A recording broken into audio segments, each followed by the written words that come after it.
గత ఏడాది వచ్చిన కోర్టు సినిమాతో అందరి దృష్టిని ఆకర్షించిన యువజంట హర్ష రోహన్, శ్రీదేవి ఆపల్ల వీరిద్దరూ మళ్ళీ వెండితెరపైకి తీసుకొస్తూ ప్రముఖ రచయిత కోన వెంకట్ నిర్మాణంలో సతీష్ జువ్వాజీ డైరెక్షన్లో తెరకెక్కించిన సినిమాయే బ్యాండ్ మేళం.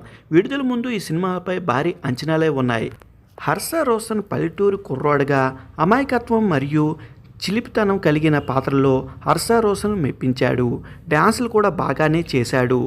కోర్టు మూవీతో పోలిస్తే ఇందులో నటుడుగా పరిణితి కనిపించింది. రాజీ పాత్రలో శ్రీదేవి చాలా సహజంగా నటించింది. ఎమోషన్ సీన్స్లో తన నటనతో ఆకట్టుకుంది. ముఖ్యంగా హీరోతో ఆమె కెమిస్ట్రీ కూడా బాగుంది. సాయి కుమార్, గోపురాజు విజయ్ సీనియర్ నటులైన వీరిద్దరికీ పెద్ద సవాలు విసిరే పాత్రలు కాకపోయినా తమ అనుభవంతో సినిమాకు బలంగా నిలిచారు.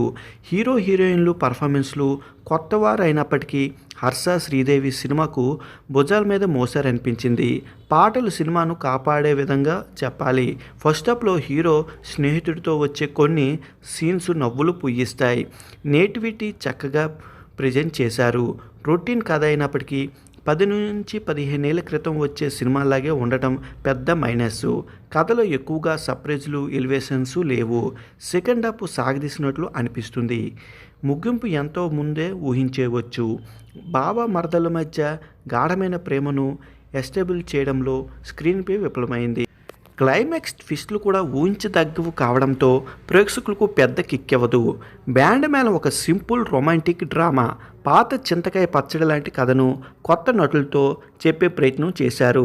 వీరు కొత్త హీరో హీరోయిన్ల కోసం లేదా కేవలం వినోదం కోసం సినిమా చూడాలనుకుంటే ఒకసారి ట్రై చేయొచ్చు. కానీ ఒక గొప్ప కథను ఆశించి వెళ్తే మాత్రం నిరాశ చెందే అవకాశం ఉంది. బ్యాండ్ బాగుంది కానీ మేళంలో పాత వాసనే.